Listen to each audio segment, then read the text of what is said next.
say it's like a little departure, maybe, from my other works, in the sense that I'm working with actors who are there reciting particular gestures or movements that were pre-scripted for them. And I never did this in the past.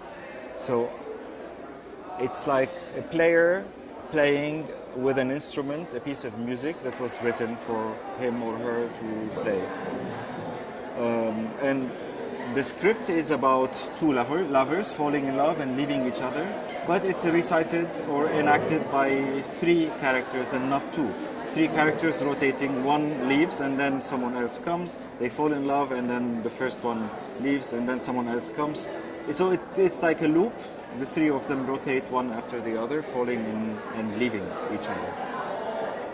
After the film Tomorrow Everything Will Be Alright, I felt like I've withdrawn too much the human presence from the film. That was a tribute to cinema in a script form, and it was a challenge for me how to get out of the typewriter a lot of emotions. And I thought I miss working with actors. This is why I decided to do this choreography for three dancers. I like to call it a choreography for three dancers. Working with three magnificent people, three very, very nice people.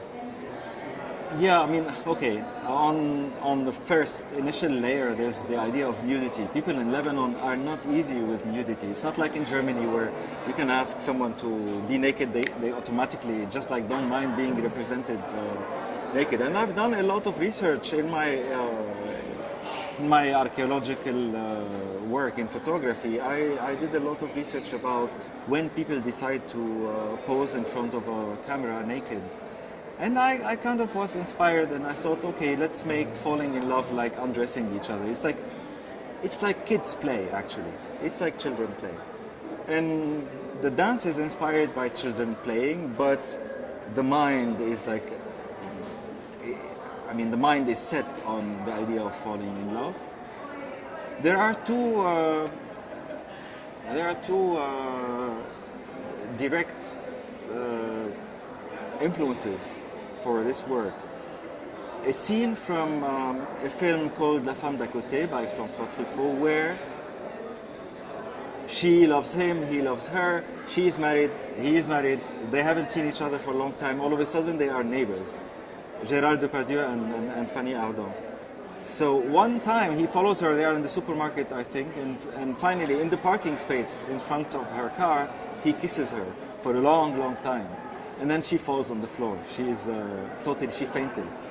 And I like this scene very much because it's a gesture that comes like your body cannot express what is going inside, so you collapse.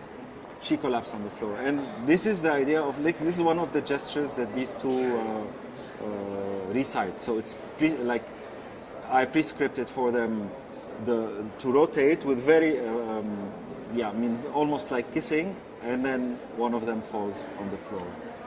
So this is one thing that few people know. It's like but also another one is a performance with Marina Abramovic and her former partner, when they breathe each other's breath. And this is where, like, in the script, there's breathe me in. And the idea of like melting with each other, uniting with each other in your breath between two lovers. It's like the intensity of wanting or desiring to be united with.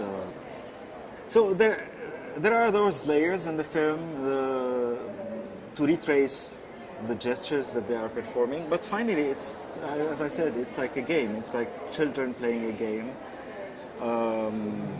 This is on the first look when you have a look at the piece, but fundamentally it is about the archive. It's about, I think it's essentially about preservation. I always claim that preservation comes from the will or desire to preserve love that disappears, or life that is doomed to end as well.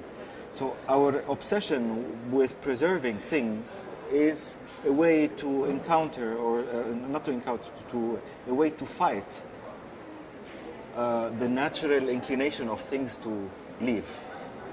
So we want to keep them.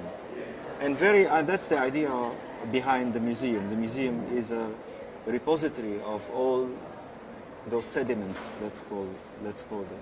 And I'm always obsessed with the idea of desire when it leaves. When even people die, what does remain?